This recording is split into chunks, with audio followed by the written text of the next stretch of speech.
Professor e ex-diretor da Escola de Contas, conselheiro Eurípides Salles, do Tribunal de Contas do Município de São Paulo, também professor de Auditoria Governamental do curso de MBA em Gestão Pública da FECAP, professor Abrão Blumen.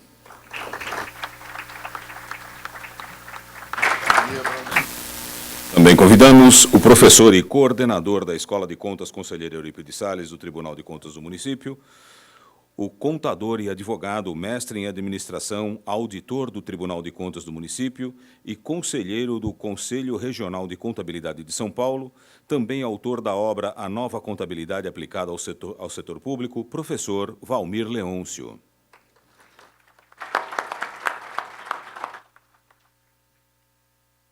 Também hoje nos honrando, compondo a nossa mesa, doutor José Carlos Guilhem-Blatt, que é o 10º promotor de Justiça do Patrimônio Público e Social do Ministério Público de São Paulo, integrante do GAECO, Grupo de Atuação Especial de Repressão ao Crime Organizado, de 1998 a 2004, membro fundador do Grupo Nacional de Combate às Organizações Criminosas, GNCOC, promotor de Justiça desde 1993, professor titular de Direito Penal da Escola Paulista de Direito, da Unip e do pós-graduação da Pontifícia Universidade Católica de São Paulo. Por favor, doutor Blatt.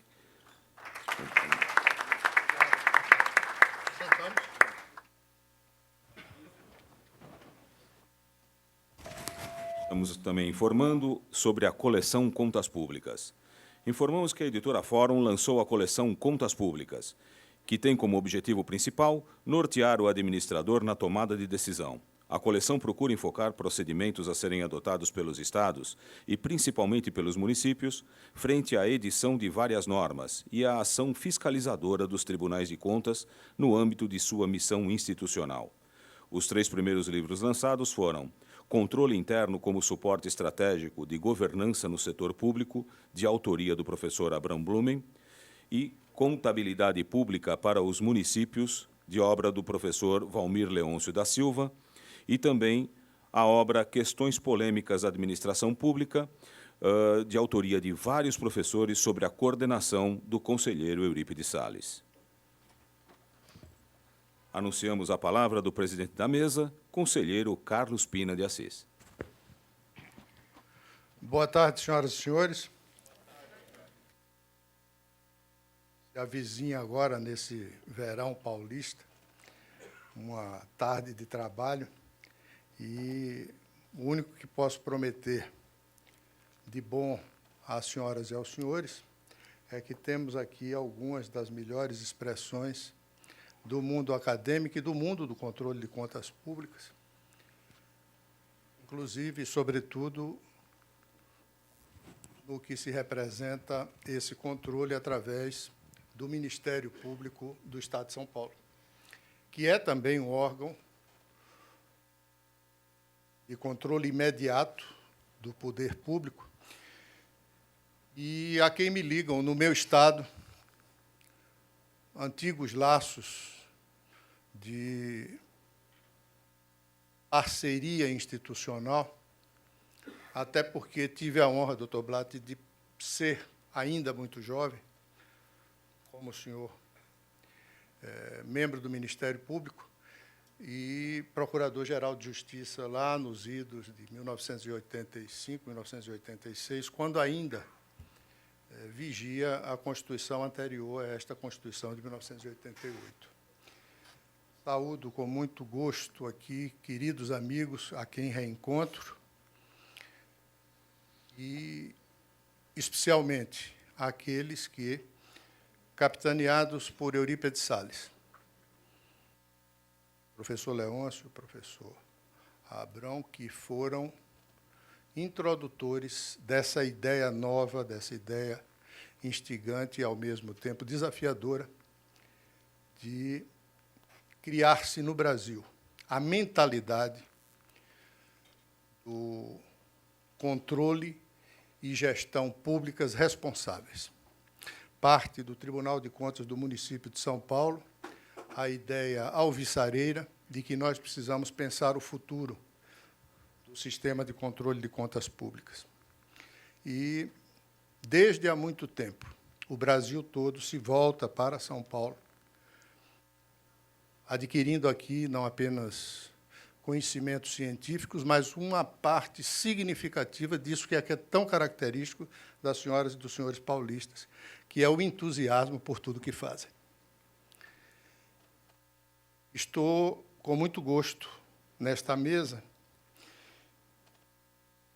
e há pouco conversava com muito proveito para mim, sempre com dois dos mais relevantes conhecedores do tema que vai ser desenvolvido hoje também, e que já se apresentaram aqui, ou ainda se apresentarão, que são o doutor Eurípides Salles, conselheiro aposentado do Tribunal de Contas do município de São Paulo, e o professor Carlos Antônio Luque, diretor-presidente da FIP e professor titular da FEA USP, cujos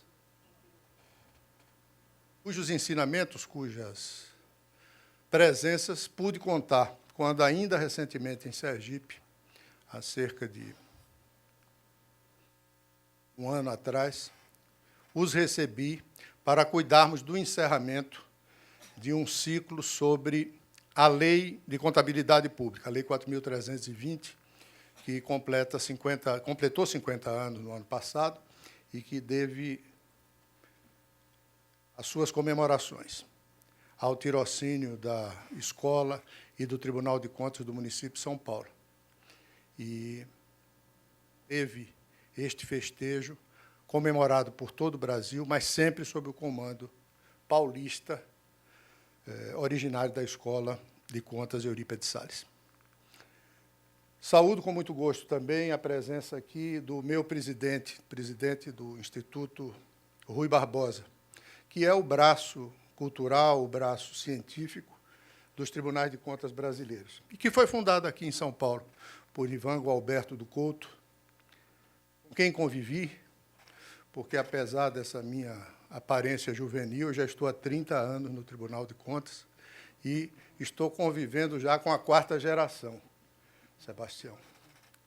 E é com muito gosto que vejo que, num momento difícil da nacionalidade, um momento de crise da República, nós estamos aqui reunidos para pensar um Brasil novo, um Brasil corrigido, para usar a expressão acadêmica, um Brasil que possa ser melhor do que este, a que fomos levados por diversas circunstâncias, mas, sobretudo, por um defeito que é típico de nós brasileiros, por uma paciência exagerada com a incompetência. Estou certo de que momentos como esse nos dão a certeza de que será muito breve o interstício entre este ápice de crise e a consecução de uma nova matriz para as instituições e, inclusive, sobretudo, as instituições políticas brasileiras. Não é possível mais que tenhamos que nos debater nessa agonia interminável, quando precisamos corrigir atos indevidos, atos impróprios, atos dos quais foram advertidos governantes que, todavia, a ele fizeram ouvidos moucos. Desses atos, chegaram a fazer blague e desmereceram a respeitabilidade da administração pública brasileira, que está entre as mais bem equipadas intelectualmente de todo o mundo. Eu posso afirmar isso. Tempos passados, presidi a Associação dos Tribunais de Contas do Brasil. E, por força dessa experiência, conheci a todos e a cada qual dos tribunais de Contas e dos Estados brasileiros.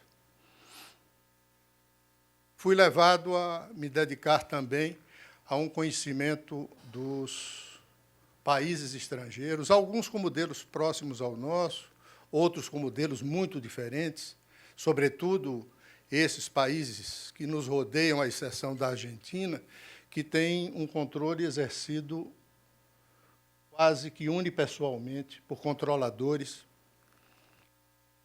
seguindo um modelo que é um modelo, eu diria até majoritário, hoje em todo o mundo. Mas o que pude colher dessa experiência é que não temos nada a dever a ninguém quanto à organização, quanto à qualificação, quanto aos predicamentos constitucionais do controle de contas públicas do Brasil. Temos aqui uma efetiva estrutura que precisa ser melhorada, sim, mas que precisa, sobretudo, exercer os seus poderes com a competência que a Constituição Federal e constituições estaduais e leis orgânicas municipais nos conferiram.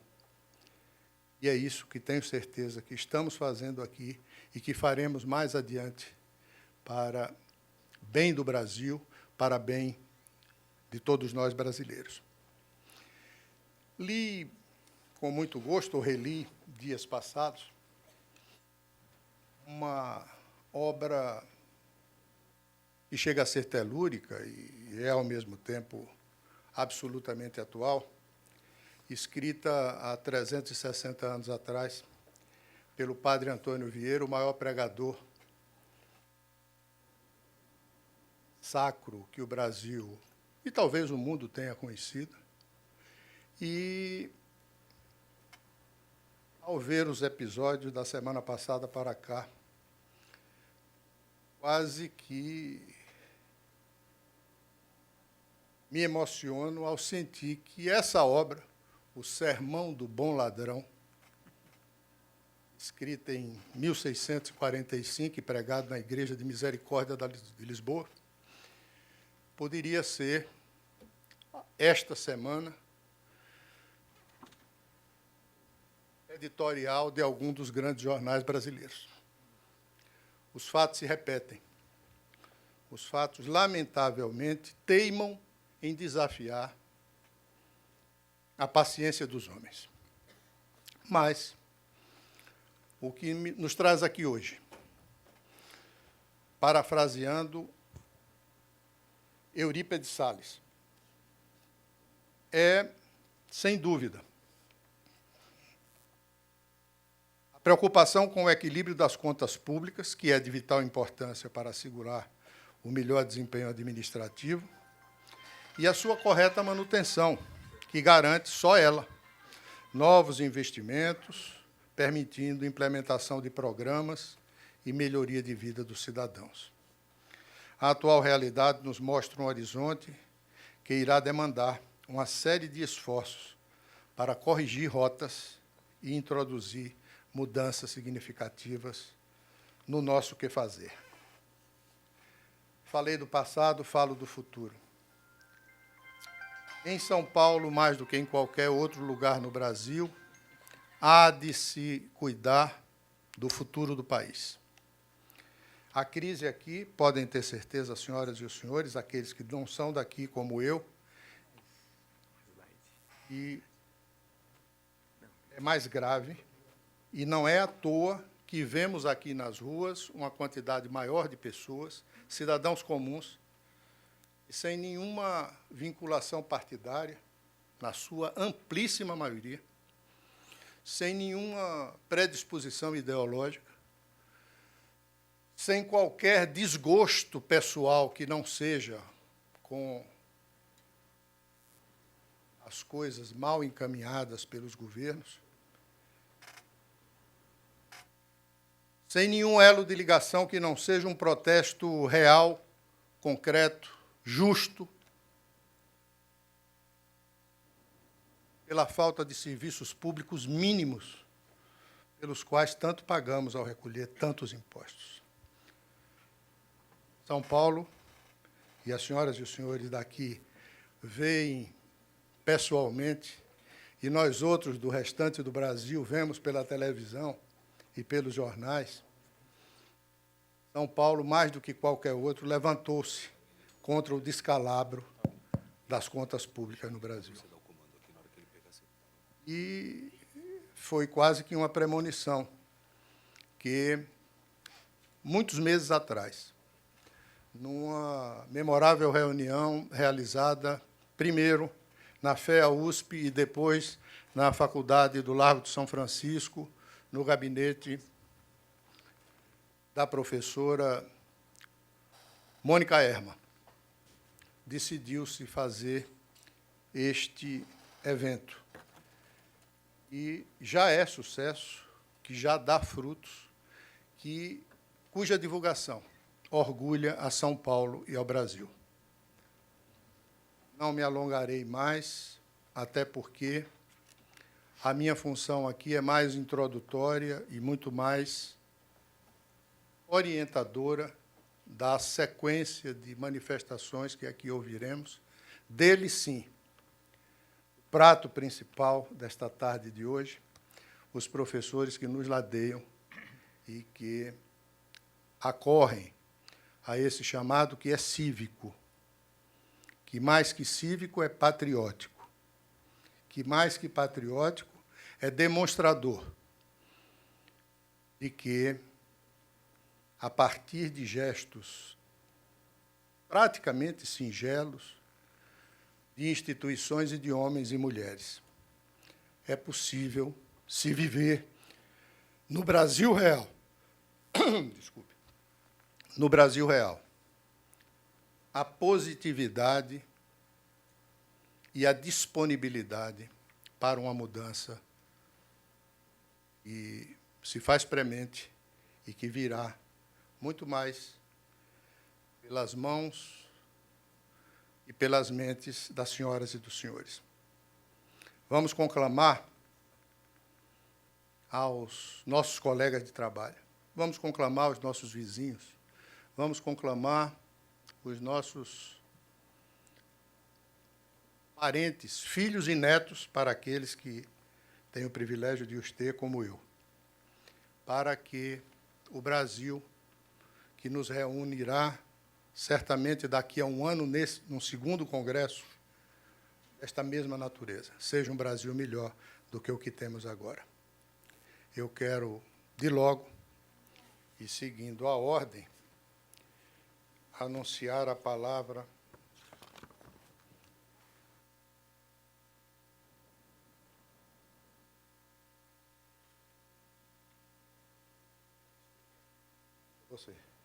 do doutor Abrão, do professor Abrão, que vai começar as exposições sobre esse tema instigante e, ao mesmo tempo, tão atual, que é a responsabilidade pelo uso do erário público. Tem a palavra, Excelência. Obrigado, doutor Pina. Em nome do doutor Pina, agradeço bastante ao convite, ao doutor Eurípides Salles, que me colocou esse desafio maravilhoso, né, de iniciar aqui o ciclo de palestras. Sei que os eventos que nos antecederam foram da melhor qualidade possível, grandes apresentadores, grandes debates e grandes ensinamentos. Espero, honestamente, e isso do fundo do coração, não decepcioná-los, que eu acho que isso é o mais importante.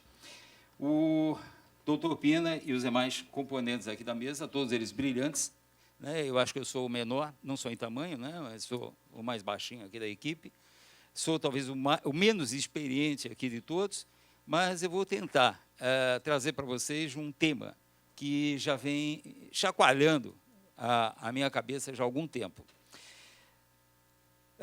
Quando professor da Escola de Contas, Eurípides Salles, eu trabalhava lá numa frente de trabalho que foi inaugurada por mim, né, junto ao restante da equipe de professores, que era a parte de controladoria, né? Só curioso, para vocês, o primeiro curso que eu lancei lá em Controladoria Pública na Escola de Contas, a maior dificuldade que eu tive era encontrar material didático. Né, eu fazia na época já existia internet, né, já tenho uma certa idade, mas já existia internet. Fiz uma varredura pela internet a respeito de teses, trabalhos técnicos, artigos, sei lá o que aparecesse, qualquer ensaio técnico sobre controle interno, né, essa expressão muito pouco usada, e a decepção veio, e muito mais que a decepção, o medo. Né, a paura de dar o primeiro curso sobre controle interno, onde não tinha nenhum material disponível. Não havia material disponível a respeito do assunto. Por incrível que pareça. Isso era lá para os idos lá em 2003, mais ou menos. Ou seja, isso não faz muito tempo, né, pessoal? Se a gente fizer uma continha rápida em matemática, vamos ver que há menos de 10 anos atrás nós tínhamos muito pouca coisa a respeito. Né? O que me assustou ainda, porque eu fiz ciências contábeis, né, eu falei, não, Abrão, pelo amor de Deus, né, vamos pegar os livros da faculdade. O livro da faculdade deve ter um material extenso, e eu posso utilizar isso, apesar de ser do setor privado, posso utilizar pelo menos alguns ensinamentos básicos, né, do setor privado e colocar isso lá no setor público e verificar o que a gente pode utilizar, né, qual a fundamentação teórica que a gente poderia aproveitar, né, do setor privado. Aí peguei meu livro de auditoria. Meu livro de auditoria foi fantástico, né? Aí fui procurar num capítulo sobre controle interno. Fiquei todo feliz. Opa, tem um livro, tem um capítulo sobre controle interno. Tinha 2 páginas. Sobre controle interno no setor privado. Nada. Não se falava absolutamente nada no setor público. Mas fiquem tranquilos, porque de 2003 a 2016, já se passaram quase praticamente 13 anos, né? De uma longa experiência, uma longa jornada nas faculdades e universidades, e hoje eu tenho a feliz honra, né, de verificar que praticamente todos os municípios, né, o doutor Pina pode falar em termos de Tribunal de Contas estadual, né, todos os municípios já têm um controle interno extremamente eficiente, eficaz e efetivo, correto? Será verdade? O que motivou essa palestra. Aí fui à busca de um outro material também curioso. Em determinado momento, surgiu um aspecto dentro do controle interno, que era algo bastante relacionado ao controle, nós vamos falar um pouquinho mais ainda dessa mecânica, dessa logística, né, de controle, chamado resultados, gestão para resultados. Aí eu fui devassar de novo, né, entrar outra vez, fazer aquela varredura que eu tinha feito já à época, em 2003, outra vez uma mesma varredura na internet para verificar o que nós tínhamos de gestão para resultados. Fiquei muito feliz, né, porque um dos primeiros estados aqui brasileiros começou a trabalhar dentro de um plano de metas, etc., foi o governo de Minas Gerais. Né? Ele iniciou, digamos assim, uma jornada bastante interessante em termos de metodologia e aplicação da gestão para resultados. Aí fui atrás desse conhecimento, né? E aí foi a decepção, novamente retornou. Os mesmos idos de 2003, outra vez, sucederam um novo desafio à minha apequenada mente, né, de contador. O que a gente pode trazer de novidade no setor? Verifiquei que alguns estados, poucos estados, alguns municípios, tinham implementado uma tal gestão para resultados. E vamos verificar exatamente o que é essa gestão para resultados. Bom, vamos dar esse é o cenário de fundo, né? Que é importante a gente delimitar esse cenário de fundo, porque nós temos uma noção pré-concebida que tudo é fácil, né? Basta entrar na internet, buscar o material, e nós temos esse material fato, exemplificativo, de todas as metodologias que podem ser utilizadas no setor público. E existe aquele mito, né, que a gente pode trazer tudo do setor privado para o setor público, que a gente aplica em toto. Né? A gente pode aplicar todos os ensinamentos que existem no setor privado, trazer para o setor público, vai dar tudo certo, e vamos conseguir os melhores resultados possíveis. O doutor Pina foi extremamente feliz na sua elocução inicial. E o que me espanta é que praticamente tudo que é importante já foi falado por ele aqui. Se nós retomarmos, resgatarmos algumas palavras-chave que o doutor Pina falou, e eu só vou dar a concatenação final dessas palavras, praticamente ele tem o meu discurso prontinho já, né? Ele poderia até me suceder aí brilhantemente. De todas as pessoas aqui na mesa, eu preciso iniciar agradecendo a essa pessoa honrada, ética, e um grande profissional, que é o doutor Pina. Doutor Pina, como conselheiro de um tribunal nordeste, né, muitas vezes, né, de certa forma, preconceituado, né, em relação aos outros tribunais, mas é uma pessoa de extrema inteligência, extrema elegância no trato com as pessoas e com os seus respectivos funcionários. Uma das pessoas mais dinâmicas que eu já conheci como conselheiro. E eu falo isso antes de conhecê-lo. Eu tive a felicidade, num simpósio que nós tivemos, uma reunião de encontro, de tribunais de encontros em Minas Gerais, quando eu via o doutor Pina defendendo, e ele nem me conhecia, nem muito mal sabia que existia um tal de Abrão nessa história, ele defendendo, junto aos outros conselheiros, numa reunião fechada, reunião sigilosa, a presença dos funcionários. Ou seja, a integração, conselho, né, conselheiros, né, colegiado, junto aos seus funcionários, e a implementação de políticas. Políticas realmente que vão dar resultado, que podem trazer uma nova imagem, né, uma nova conceituação, uma nova responsabilidade aos tribunais de contas. E essa lição ele me passou. Isso ficou gravado. Isso é coisa de mais de 12 anos atrás, pessoal.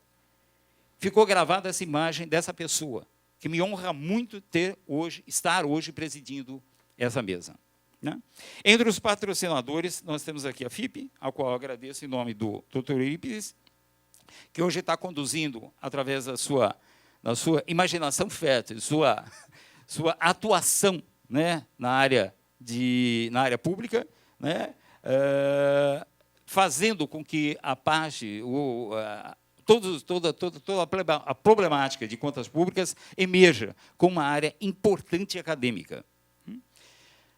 O IRB Instituto, né, um instituto extremamente representativo dos tribunais de contas, né, o seu presidente aqui atual, também um dos patrocinadores do nosso evento, a Faculdade de Direito da Universidade de São Paulo e, obviamente, ao recinto onde me encontro, que é a própria Assembleia Legislativa, que nos permitiu iniciar esse ciclo de eventos. Vamos dar continuada. Eu vou direto já para a gestão dos resultados. Fiquem tranquilos, porque me disseram que o evento acabaria em torno de 5 horas, até às 8 eu termino, fiquem tranquilos. Eu tenho só 250 slides para passar, certo? Porque o assunto é bastante prolífico e a gente pode debater eles longamente. Então, vamos lá. Eu me permitiria levantar, porque eu detesto falar sentado. Se os senhores me permitem, eu aprendi que quem fala sentado, certo, deve se levantar de vez em quando em homenagem às pessoas que estão aí sentadas. Eu gosto muito dessa frase para a gente iniciar o nosso bate-papo. Eu não vou me referir a todos os slides, lendo minuciosamente, mas, em especial, esse slide ele traz uma assertiva extremamente importante para a gente. Ele diz o seguinte, só para iniciar. Hoje, gerenciar uma empresa ou serviço público é gerenciar mudança, enfrentar a necessidade de novos produtos e serviços, garantir um sentido de direção em meio ao caos e à vulnerabilidade e manter a calma diante da perda de significado daquilo que ajudou a construir. Eu acho que administrar, gerenciar, essa é uma palavra-chave, pessoal, é mudar comportamento. Se nós mudarmos a cultura pública no Brasil, o que eu vou falar daqui para frente, pessoal, perde completamente o seu significado. Nós temos que mudar a cultura pública, mudar a cultura, fazer com que ela se torne algo efetivo, se torne algo real, algo significativo para a população. Voltar ao slide anterior. Esse livro, aí, Inovação na Gestão Pública, é um livro que me trouxe uma frente de trabalho bastante interessante. Pela primeira vez, se fala em inovação, se traz a inovação e a criatividade ao setor público. Se fala muito em inovação e criatividade no setor privado. Mas será que não está faltando um pouquinho o veio da inovação no setor público? Será que tudo que nos remetemos no setor público está regido e consignado exclusivamente na lei orçamentária? Será que nós não temos que extrapolar um pouco a lei orçamentária? Precisamos inovar, precisamos criar, precisamos mudar. Né? Esse é o espírito. Esse é o espírito da palestra e esse é o espírito do assunto que nós vamos abordar daqui a pouco. Foco na inovação, pessoal. A produção de serviços públicos, prospecção de oportunidades, planejamento e proatividade. De modo geral, o que vemos, o que sentimos, o que presenciamos, o que evidenciamos no setor público é a reatividade. Ou seja, o setor público sempre está reativo. Ele nunca está proativo, nunca está preventivo em relação às situações que se apresentam à população. Né? O que se trouxe de inovação para o setor privado, que veio da iniciativa privada, foi exatamente a gestão da cadeia de valor, parceiros de negócio, cooperação e colaboração.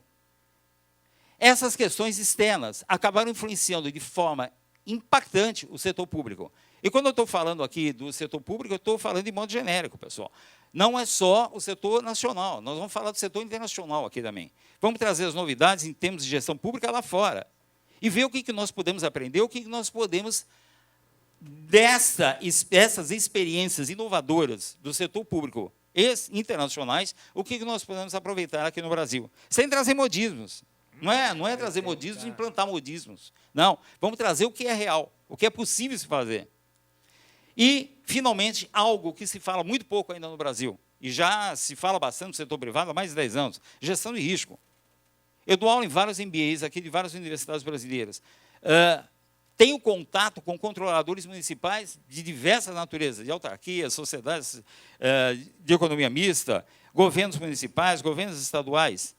E o que a gente tem visto em termos de implantação de gestão de risco, e outra coisa extremamente importante que o Leôncio com certeza vai abordar, gestão de custos. Então, gestão de risco e gestão de custos são duas vertentes extremamente importantes, sem as quais a gente não pode conduzir uma boa administração pública. Bom, e a lei? O que a lei fala a respeito de gestão? Bom, o artigo 74 é o que já fala.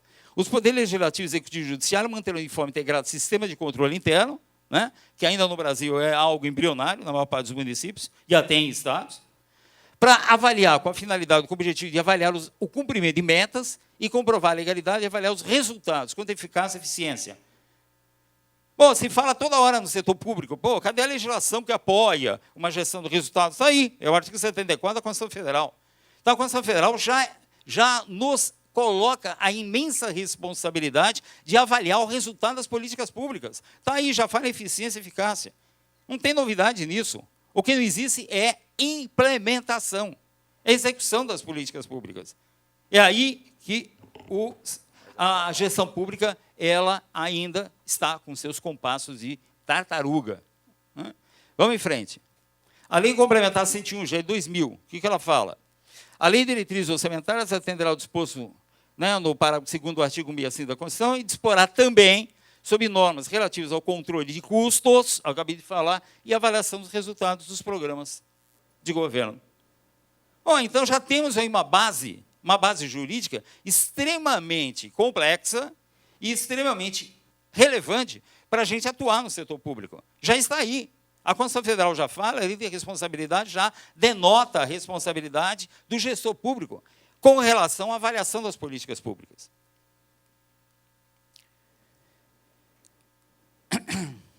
O que a gente precisa... Está indo rápido demais aqui, ó. Pifou, Leôncio. Pifou. Eu que pifei, hein? Qual foi a novidade no governo de Minas Gerais? Um debate que se estende praticamente até os dias de hoje entre dois modelos. O modelo chamado burocrático, o modelo administrativo, burocrático, e o modelo gerencial, que traz essa novidade, gestão para resultados. Vamos mensuar isso aí um pouco melhor. O que é o modelo burocrático de gestão? É o modelo que nós conhecemos aqui no Brasil, praticamente implantado em todos os municípios e estados. Ainda se prevalece dessa tipologia que aí é mostrada a vocês. Centralização de poder, hierarquização das relações, rigidez dos procedimentos, descontinuidade administrativa, que eu acho que é o fator mais importante que existe hoje. Certo? Uma vez, só por curiosidade, estava dando palestra para médicos, aqui numa superintendência, numa autarquia aqui de São Paulo. Após a palestra sobre planejamento estratégico, aliás, é um vício, um cacófono, mas tudo bem. Planejamento só pode ser estratégico, mas vamos em frente. No planejamento estratégico, os diretores, hospitais, etc., chegaram a mim e falaram assim, a sua palestra foi muito interessante, parabéns a você, só que não se aplica. Mas como não se aplica? Eu fiquei falando 2 horas, batendo papo, perguntas, etc. Tal. Não se aplica, professor. Por uma razão simples, só esse ano já mudaram 3 vezes o secretário de saúde. Que diretriz que nós podemos ter, se há uma descontinuidade impressionante no setor público? uma descontinuidade de metas e plano de governo, né? Ou de diretrizes, né? Fragilidade nos sistemas de recompensa, reconhecimento e punições, isso no setor público ainda é um palavrão, né? E uma cultura de clima organizacional que inviabiliza o compartilhamento de conhecimentos, ou seja, não existe gestão de conhecimento. Eu estou rápido demais hoje, hein? Nossa Senhora. Leôncio, você Leôncio, assim não dá, Leôncio. Que raio que é isso, esse negócio de gestão para resultados, que eu quero falar com vocês. Então, vamos lá. A origem do termo. A gente sempre traz coisas de fora, né?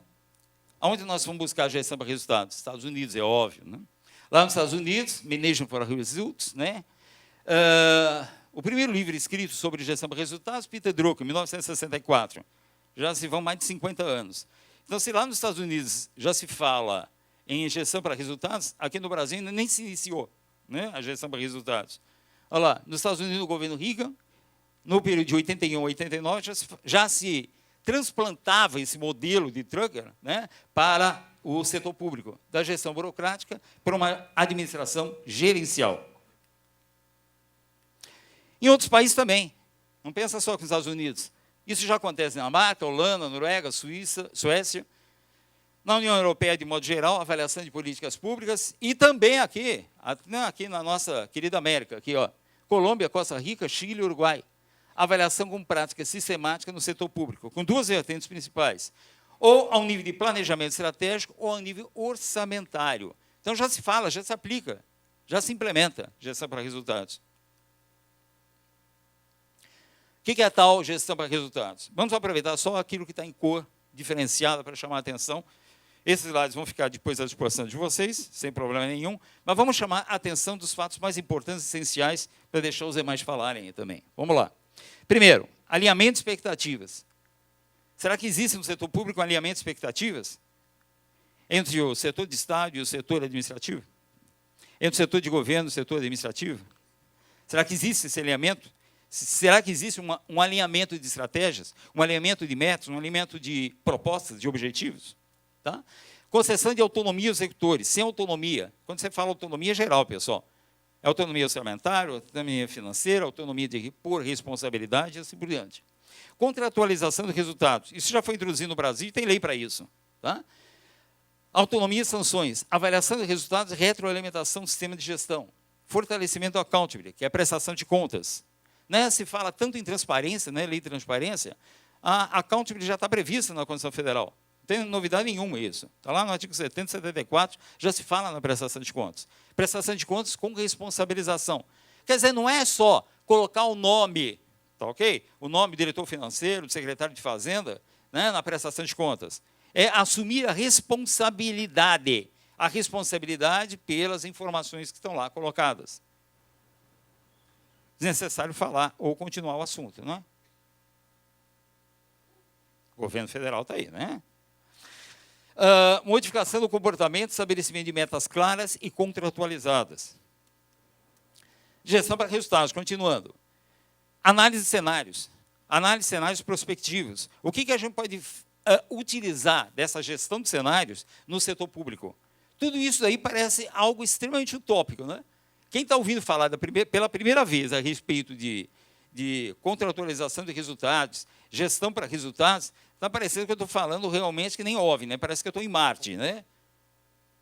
Mas, por incrível que pareça, já temos alguns estados, tá, okay, que já estão implementando isso de forma correta, de forma coerente, de forma sistemática. Implementação do sistema de monitoramento, avaliação e controle. Capacitação dos servidores, definição de estratégias e planos de ação. Qual é o estado com o município que tem um plano de metas? Até que enfim.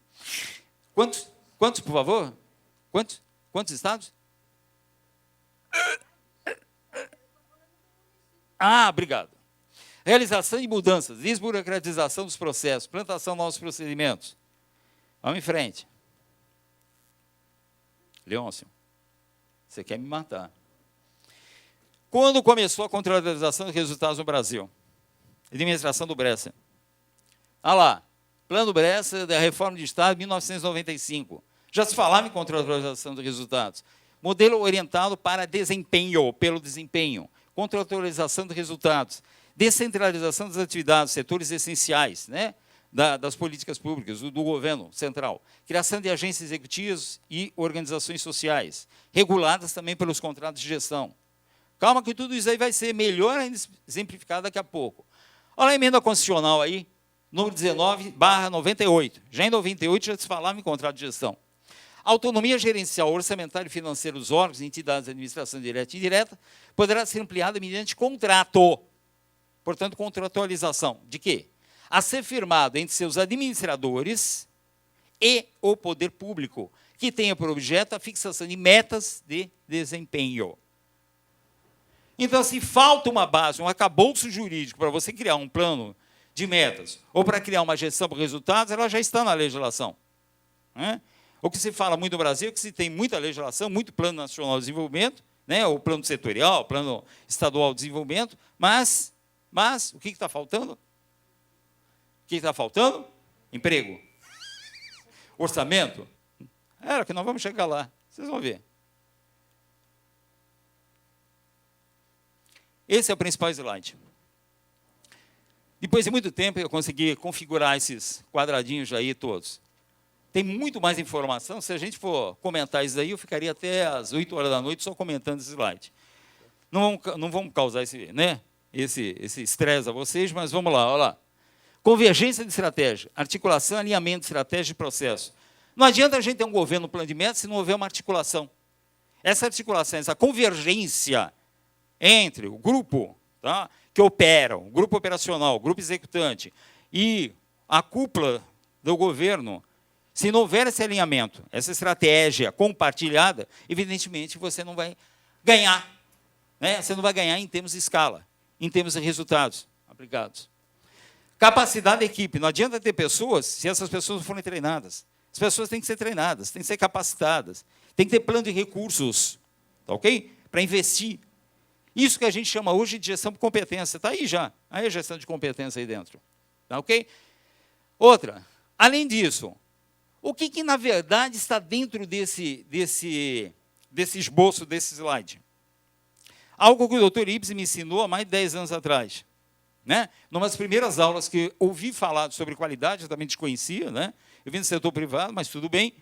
Lá a gente fazia testes de qualidade, inspeção de qualidade, mas eu não me lembrava de uma coisa tão simples, né? Que foi, na verdade, criada desde 1920, 1930, Stewart, né? Depois disseminada no mundo inteiro por um guru da qualidade, até os dias atuais, que morreu muito recentemente, que era o Deming. Né? O Deming já falava, o famoso ciclo PDCA. Olha o ciclo PDCA, pessoal. Por incrível que pareça, a gestão para resultados, pessoal, ele está completamente consubstanciado, a palavra difícil, né? Consubstanciado dentro exatamente dessa política chamada, ou dessa estratégia chamada PDCA. O PDCA, o P, significa o quê? Planejamento. Pô, sem planejamento não existe gestão, pessoal. Então, a gestão inicia no planejamento. Agora, planejar o quê? Planejar o quê? Planejar com base em quê? Com base nos problemas que a sociedade encontra. Evidentemente, esse planejamento tem que estar alinhado com o quê? Com as necessidades dos contribuintes, da sociedade como um todo. Ou seja, a fonte, na verdade, é o problema, a fonte é externa. O que se faz muito no Brasil é planejar, certo? Sem ter a substância inicial do planejamento, sem ter a causa desse planejamento. A causa são os problemas encontrados. Okay? São os problemas que vão alimentar o planejamento. Por isso se fala muito em gestão orçamentária, gestão participativa, planejamento participativo, orçamento participativo. Ou seja, onde a população vai influenciar decididamente o quê? Os planos de governo, as metas de governo. Agora, não adianta ter planejamento, tá ok? Com base nos problemas encontrados na sociedade, que é para resolver esses problemas, solucionar os problemas, solucionar as pendências. Agora, solucionar todos os problemas? Será que é possível um governo municipal, um governo estadual, tentar solucionar todos os problemas que vai encontrar na sociedade? Será que vai ter recursos físicos, financeiros para solucionar tudo isso? Claro que não. Então, o que nós devemos ter dentro do plano de metas? Uma priorização. Okay? Priorizar os principais problemas. Agora, para priorizar, eu tenho que ter gente competente para tocar esses projetos de governo. Tem que ter gente no setor administrativo para tocar. Olha lá, capacitação. Opa, onde foi parar isso? Esse cara é louco, hein? Esse cara não. Esse braço aí, pô. Esse cara é louco. Ô, Leôncio, você é culpado, Leôncio. Leôncio é culpado. A gente sempre culpa alguém. A culpa não é minha, pessoal. Juro por Deus que não é. Leôncio, eu sei que você não gosta de mim, Leôncio. Em frente. Quase. Aí, capacitação da... Assim não dá, Leôncio. Assim não dá. Olha, eu acho que eu vou deixar isso aqui. Licença. Segura. Vai você passando, vai mais fácil. Passa você. Eu não vou criar mais problema lá. Capacitação da equipe, projeto de estrutura, gestão de competência e qualidade. Já